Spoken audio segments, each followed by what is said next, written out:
কয়টি রং আছে? শিক্ষক এসে শুধাইয়া দিত দ্বিতীয় শ্রেণীর কাছে। একসাথে জুড়ে সব ছেলে বলে চিৎকার করে বলে, তিনটি বর্ণ রয়েছে লাগানো জাতীয় পতাকা জুড়ে। শ্রেণীর পিছনে বেঞ্চের উপরে শিশু ছিল এক বসে, পতাকার মাঝে 5 রং আছে বললে শ্রেণীতে বসে। কথাটা শুনে বাকি কিছু বলে বেশি খায় লিখে। পতাকার মাঝে 5 রং আছে?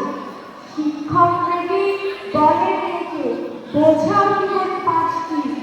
মাথা নিচু করে ভয়ার্ত স্বরে সরল শিশুটি বলে, ওপরে গেরুয়া, মাঝে সাদা, সবুজ আছে এর তলে, আর আছে আমার গোলাকার কালার, নীল রং আছে এতে।